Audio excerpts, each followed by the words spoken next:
I'm Dr. George Joseph Thimpalingad, a medical doctor, MBBS, with an MBA in international business from US.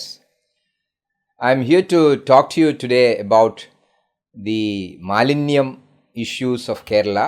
അതിൽ നിന്നുണ്ടാകുന്ന പ്രശ്നങ്ങൾ പ്രധാനമായിട്ടും ഇപ്പോൾ തന്നെ ഒരു വ്യക്തി ജോയ് എന്ന് പറയുന്ന ഒരു വ്യക്തി തിരുവനന്തപുരത്ത് റെയിൽവേ സ്റ്റേഷൻ്റെ അടിയിൽ തന്നെയുള്ള ഒരു സെക്ഷനിൽ ക്ലീനിങ്ങിന് വേണ്ടി ഇറങ്ങുകയും മരിക്കുകയൊക്കെ ചെയ്ത സാഹചര്യത്തിൽ പത്രത്തിലും മറ്റും ഒത്തിരി വാർത്തകളുണ്ട്.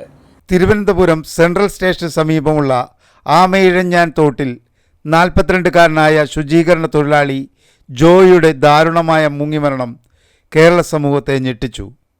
ഇതിൽ നിന്നും നാം മനസ്സിലാക്കേണ്ടത് നഗരത്തിലെ ജലസ്രോതസ്സുകളുടെ മോശം പരിപാലനത്തെയും അതിൻ്റെ തകർന്നുകൊണ്ടിരിക്കുന്ന മാലിന്യ നിർമ്മാർജ്ജന പ്രക്രിയകളുടെയും തൊഴിലാളികളുടെ സുരക്ഷിതമില്ലായ്മയുടെയും അവരോടുള്ള അവഗണനയെയും എടുത്തു കാണിക്കുന്നു.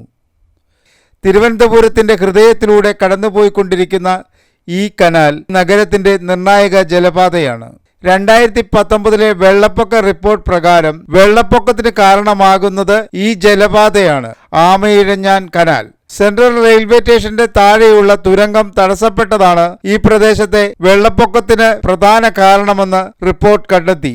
റെയിൽവേ കോമ്പൗണ്ടിലൂടെ ഒരു പുതിയ തുരങ്കം നിർമ്മിക്കാൻ ശുപാർശ ചെയ്യുകയും വെള്ളപ്പൊക്കം തടയാൻ കനാലിൽ ദിവസവും ശുചീകരണ പ്രവർത്തനം നടത്തേണ്ടതിന്റെ ആവശ്യകത ഊന്നിപ്പറയുകയും ചെയ്തിട്ടും എന്നിട്ടും മഴക്കാലത്തും മറ്റു സമയങ്ങളിലും ഈ കനാൽ വൃത്തിയില്ലായിരുന്നു. തമ്പാനൂർ മേഖലയിലെ വെള്ളക്കെട്ട് ആവർത്തിച്ചു തുടരുകയാണ്. കനത്ത മഴയെ തുടർന്ന് നീരൊഴുക്ക് വർദ്ധിച്ചതോടെ മുകൾത്തട്ടിൽ നിന്നും കൂടുതൽ മാലിന്യം ഒഴുകിയെത്തുകയായിരുന്നു. ശക്തമായ ഒഴുക്കിൽ ജോയി ഒഴുകിപ്പോയതിനു ശേഷം 3 ദിവസത്തെ രക്ഷാപ്രവർത്തനം വേണ്ടിവന്നു ജോയിയുടെ ശരീരം കണ്ടെത്താൻ. എന്നാൽ അതിൻ്റെ കൂടെ തന്നെയുള്ള മറ്റു വാർത്തകളും ഇതിനെ നമ്മൾ കൂട്ടി കണക്ട് ചെയ്ത് സംസാരിക്കുകയും മനസ്സിലാക്കുകയും അതിന് പ്രതികരിക്കുകയും അതിന് സൊല്യൂഷൻസ് കണ്ടുപിടിക്കുകയും ചെയ്യുക എന്നുള്ളതാണ് urgent need of Kerala and Keralites. Not just Keralites living in Kerala, but Keralites all over the world. You must become involved in public health activities in Kerala. ഇവിടുത്തെ ആലപ്പി ഡിസ്ട്രിക്റ്റിനെ പക്ഷി ബേർഡ് ഫ്ലൂ ബേസിസ് ആയിട്ട് മരണങ്ങൾ പലതുകൊണ്ട് disaster സോണായിട്ട് declare ചെയ്തിട്ടുണ്ട്. ഒരു വിധത്തിൽ പറഞ്ഞാൽ അവിടെ trading in chicken and duck and everything is almost prohibited. ഇവിടെ അതിനെക്കുറിച്ച് വേണ്ട രീതിയിലുള്ള നാഷണൽ ഓർ ഇൻ്റർനാഷണൽ ടീംസ് വന്ന് ഇതിനെക്കുറിച്ച് പഠിക്കുകയും എങ്ങനെ ഓപ്പറേറ്റ് ചെയ്യണമെന്നും എങ്ങനെ മാനേജ് ചെയ്യണമെന്നും എങ്ങനെ ഇതിനെ ഓവർകം ചെയ്യണമെന്നും പഠിച്ചില്ലെങ്കിൽ ഇതൊരു 10,000-20,000 കോടി രൂപ നഷ്ടപരിഹാരം വേണമെന്നും പറഞ്ഞ് കേരള ഗവൺമെൻറ്റും മറ്റും സെൻട്രൽ ഗവൺമെൻറ്റുമായിട്ട് പോവും. They are only allowing the disaster to become worse so they can claim bigger amounts of money. It is not a money matter, it is a life and death issue. People with conviction, people with dedication, people with responsibility must come forward and call the spade a spade. Address the issues. അല്ലാതെ ഇത് കാർപ്പറ്റിനടിയിൽ തൂത്തുവാരി ഇടുന്ന രീതിയിലോ പോളജിയുടെ അടിയിൽ തൂത്തുവാരി ഇടുന്ന രീതിയിലോ ഒന്നും ചെയ്യാൻ പറ്റാത്തൊരു കാര്യമാണ്. ഇതൊരു സീരിയസ് ഇഷ്യൂ ആണ്. ഇപ്പം കേരളത്തിലെ ബഡ്ജറ്റിൻ്റെ ഇഷ്യൂ ഒക്കെ പറയുന്നു, ഒത്തിരി കടമുണ്ട്, കാശില്ല, എങ്കിൽ തന്നെ you have to meet this health emergency. Indian റെയിൽവേയിലെ മലം താഴെ വീഴുന്ന കാര്യം നിർത്താൻ ഒരു പ്രധാനപ്പെട്ട റോള് വഹിച്ച ഒരു വ്യക്തിയാണ് ഞാൻ. ഇതിനെക്കുറിച്ചൊക്കെ സാമാന്യം നല്ല രീതിയിൽ പഠിച്ചിട്ടുണ്ട്. ഇവിടെ ഒത്തിരി പേര് മരിക്കും, ഒത്തിരി പേർക്ക് അസുഖം ഉണ്ടാവും, ആശുപത്രി ബിസിനസ് ബൂമിംഗ് ആവും, മോർച്ചറി ബിസിനസ് അതിലും ബൂമിംഗ് ആവും. അതാണോ നമുക്ക് വേണ്ടത്? Or we want cleanliness and A boom in tourism. We have A minister of tourism, Mr. Suresh Gopi, Honorable MP from Trichur. We must have him visit Alapi and Kottayam district areas and enforce cleaning aspects for tourism and health prevention. Emergency ആയിട്ട് ചെയ്യണം. ഇതാണ് emergency. This is an emergency, a health emergency. Ms.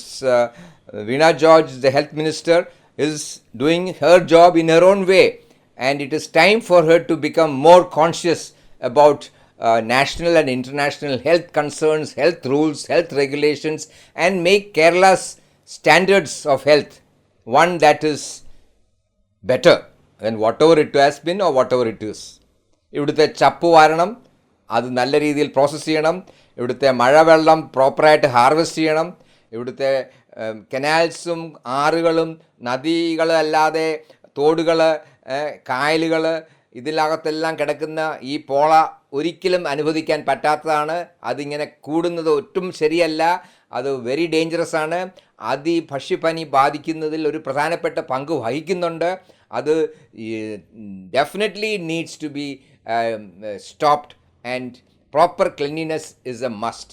കേരളത്തിൻ്റെ ഭാവി നമ്മുടെ cleanliness ആണ്. ഇതൊരു collective effort ആകണം. ഗവൺമെൻറ്റിൻ്റെ ഭാഗത്തു നിന്നോ ഒരു സോഷ്യൽ ഓർഗനൈസേഷൻ്റെ ഭാഗത്തു നിന്നോ ഉള്ള പങ്ക് കൊണ്ട് മാത്രം ഈ പ്രശ്നം പരിഹരിക്കാൻ പറ്റത്തില്ല. അവർ മാത്രം ഇതിനകത്ത് കൺട്രോൾ വന്നാലും പറ്റത്തില്ല. this has to be the involvement of every student, every college student, every high school student, every primary school student, every family, every citizen of Kerala must become involved in cleanliness, and we must spend at least 5 hours every week. 5 hours. ഒരു ദിവസം 1 മണിക്കൂറെങ്കിലും 5 ദിവസമെങ്കിലും ഒരാഴ്ച മാറ്റി വെക്കണം. നമ്മുടെ പുറയിൽ കിടക്കുന്ന ചപ്പും ചവറും ക്ലീൻ ചെയ്യാൻ, നമ്മുടെ കൊതുകിനെ നിയന്ത്രിക്കാൻ, നമ്മുടെ മലിനീകരണ പ്രശ്നങ്ങൾ നമ്മുടെ പരിസരത്ത്, നമ്മുടെ റോഡുകളിൽ എല്ലാം, നമ്മുടെ കുളങ്ങളിൽ ഇതിൽ നമ്മൾ ഇൻവോൾവ് ആകണം. This is the only solution we have. If we don't, we will all be soon dead and we can go to the other world faster and sooner. Which do you want? You want to live here in a better way, or you want to go to the other world soon? Whichever it is, the question is same, the answer is yours. You must take responsibility and challenge the politicians and the administrative machinery, the collectors of Kerala. You have to take responsibility. You have lot of power in your hands. You have to become involved in cleaning up Kerala.